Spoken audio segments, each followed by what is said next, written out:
Bismillahirrahmanirrahim. Assalamualaikum warahmatullahi wabarakatuh. Sebelumnya perkenalkan, nama saya Ranisa dengan NIM 1911240054, Prodi PGMI semester 5 Lokal B. Nah, jadi di sini saya akan menjelaskan sedikit mengenai proposal yang saya buat dengan judul Pengaruh Sistem Daring terhadap Hasil Belajar Kognitif Mahasiswa PGMI YIN Bengkulu. Nah, jenis penelitian yang saya buat ini yaitu termasuk jenis penelitian kuantitatif. Nah, jadi langsung saja ke bab yang pertama, itu pendahuluan. Ada poin A, latar belakangnya ya. Jadi, belajar itu seringkali tidak disadari oleh kebanyakan manusia. Belajar merupakan pekerjaan yang biasa dilakukan oleh manusia pada umumnya ketika manusia ingin bisa melakukan sesuatu tertentu. Yang pada dasarnya itu belajar merupakan suatu proses yang berakhir pada perubahan. Belajar itu tidak pernah memandang siapa pengajarnya, di mana tempatnya, dan apa yang diajarkan.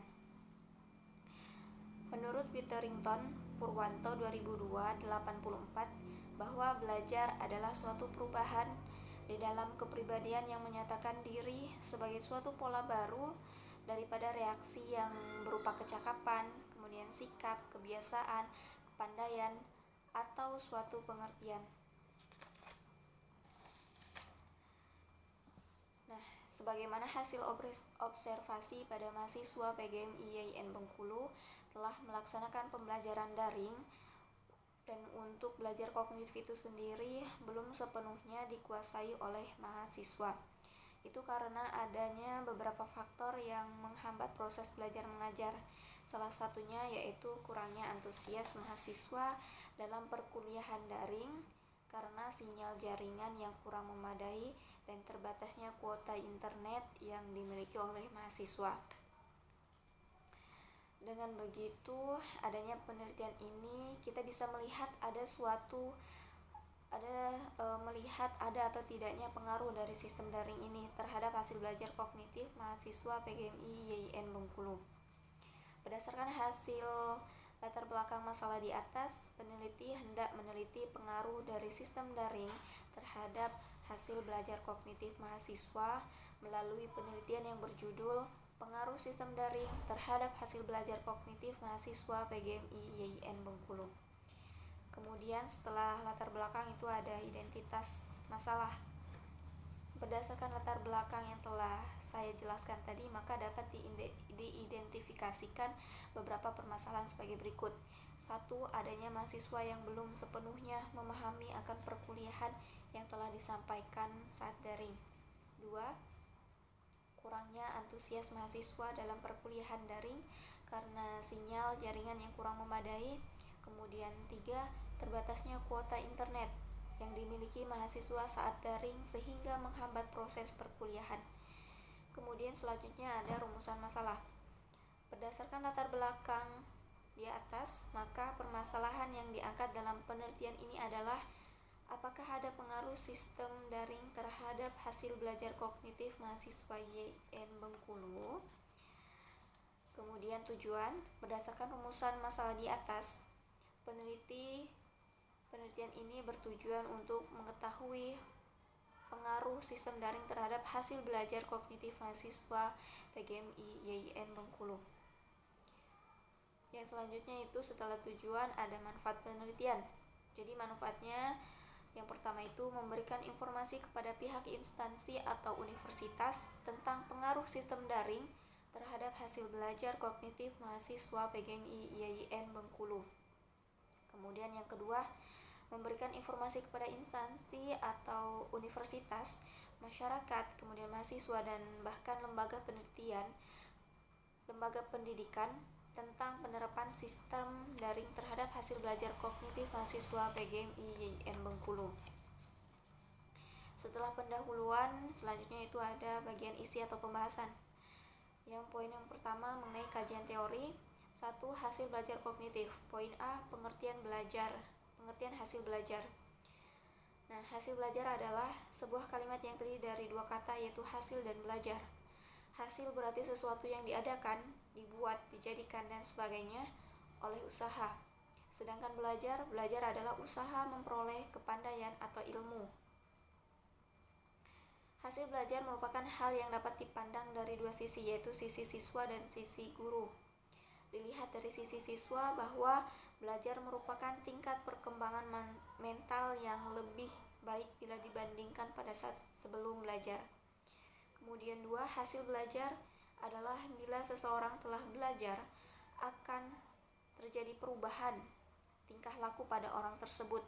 Misalnya dari titik tidak tahu, kemudian dari tidak mengerti menjadi mengerti.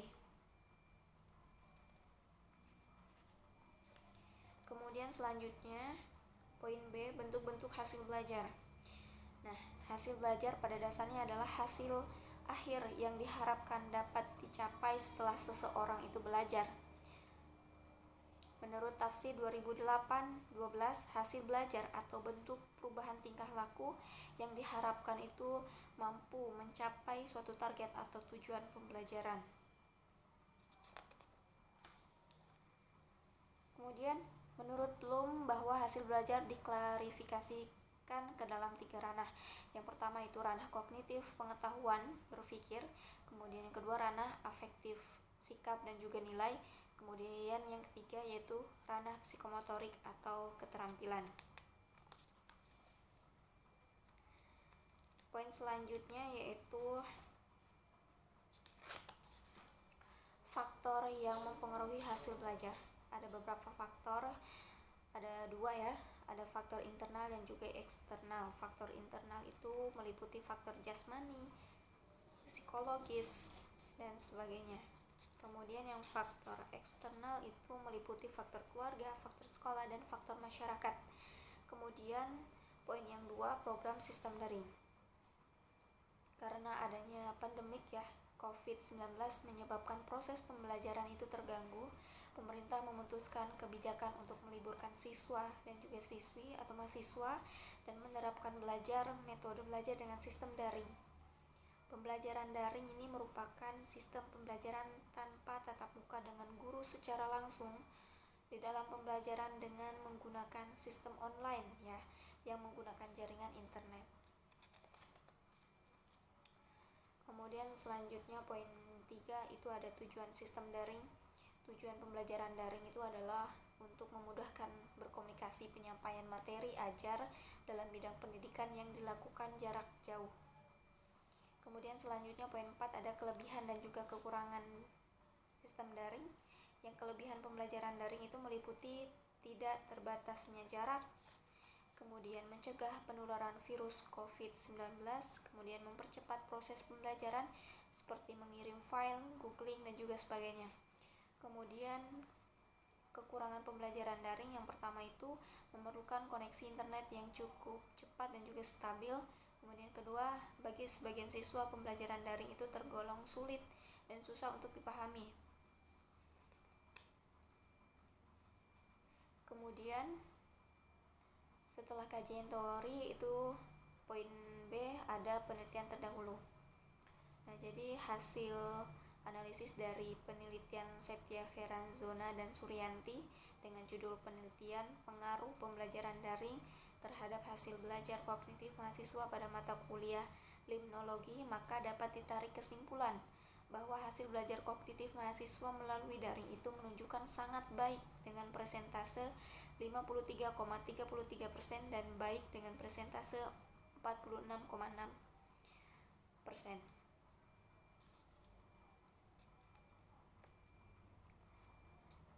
Kemudian ada hasil analisis dari Padmi Afrieni, Hamida, dan Evita Anggraini dengan judul penelitian pengaruh pembelajaran daring terhadap motivasi dan juga hasil belajar kognitif peserta didik di SMA Negeri 3 Tanjung Jabung Timur. Dapat ditarik kesimpulan bahwa hasil belajar kognitif pada pembelajaran daring selama masa pandemik tidak berbeda jauh jika dibandingkan dengan pembelajaran tatap muka sebelumnya.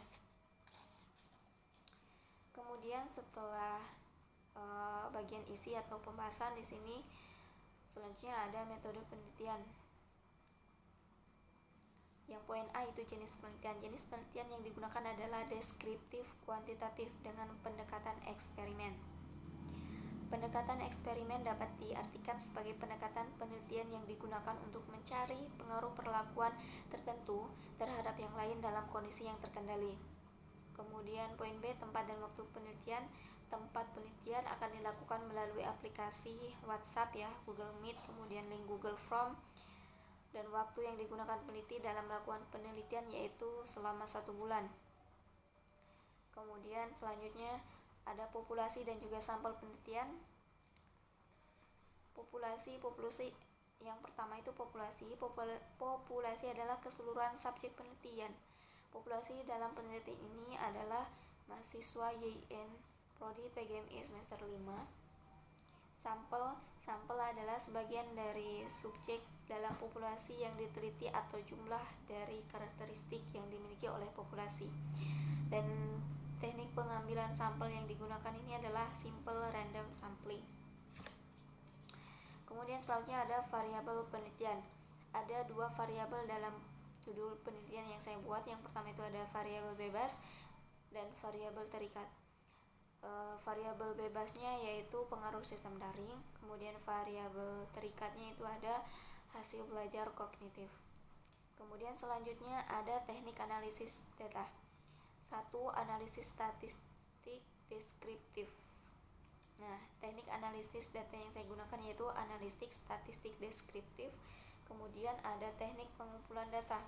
Nah, teknik pengumpulan data yang digunakan beberapa teknik pengambilan data primer yaitu melalui angket, kemudian dokumentasi, dan instrumen penelitian. Nah, mungkin cukup sekian yang dapat saya sampaikan mengenai proposal yang saya buat. Sebelumnya saya mengucapkan terima kasih. Apabila ada salah kata saya mohon maaf, kepada Allah saya mohon ampun. Wabillahi taufiq wal hidayah. Wassalamualaikum warahmatullahi wabarakatuh.